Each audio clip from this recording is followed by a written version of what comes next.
Friends, இந்த வீடியோல நம்ம எத பத்தி பார்க்க போறோம்னா, ஒரு பிரதர் வந்து கமெண்ட் பண்ணிருந்தாங்க. சூரியன வந்து பல்சார ரீப்ளேஸ் பண்ணா என்ன நடக்கும்னு பார்க்க. ஆக்சுவலி அத பத்தி தான் பார்க்க போறோம். வீடியோக்கு போக முன்னாடி ஒரு விஷயம் சொல்லிக்கிறேன்.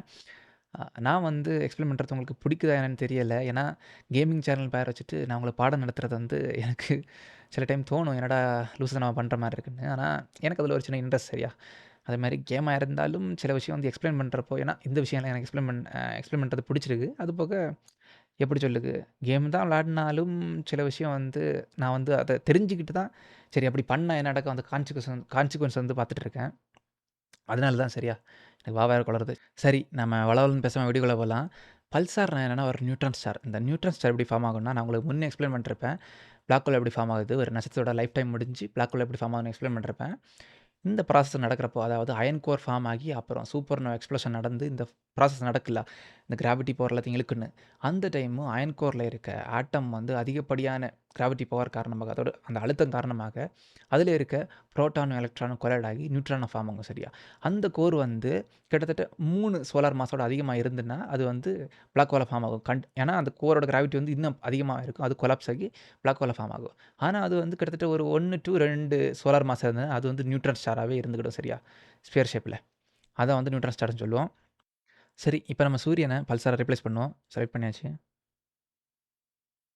Replace Pulsar. சரி. நான் ஜூம் பண்ணி காட்டுறேன். எவ்வளோ ஸ்பீடா சுத்துதுன்னு பாருங்க.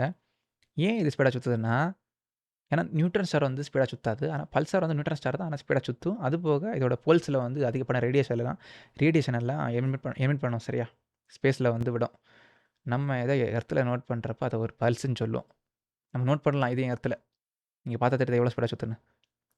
ஸ்பீடா சுத்துறதுக்கு காரணம் வந்து அதிகப்படியான பெரிய ஒரு மாஸ் இருக்க, பெரிய சைஸ்ல இருக்க நட்சத்திரம் வந்து அவ்வளோ ஸ்பீட்ல ரொட்டேட் ஆகுறப்போ, அதோட கோர் வந்து அவ்வளோ சின்னதா சுருங்குறப்போ, அந்த எப்படி சொல்லுது? அந்த மொமெண்டம் இருக்குல்ல, அது வந்து அப்படிதான் இருக்கும். அதனால அதோட கோர் வந்து இத ஸ்பீடா சுத்தும்.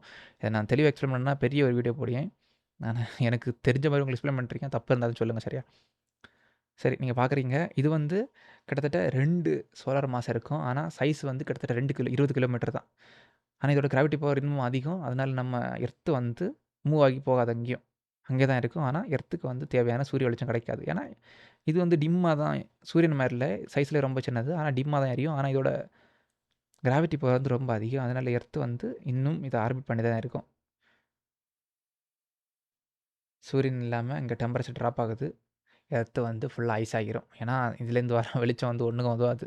சின்ன ஒரு நட்சத்திரம் சைஸ்ல தான் இருக்கு. அப்ப என்ன நடக்கும்னா, உயிர்கள் ஒண்ணும் வாழ முடியாது. அதேமாரி இதுலேருந்து வர ரேடியேஷன் வந்து நம்ம எர்த்த வந்து ஜுவாலி முடிச்சிரும்.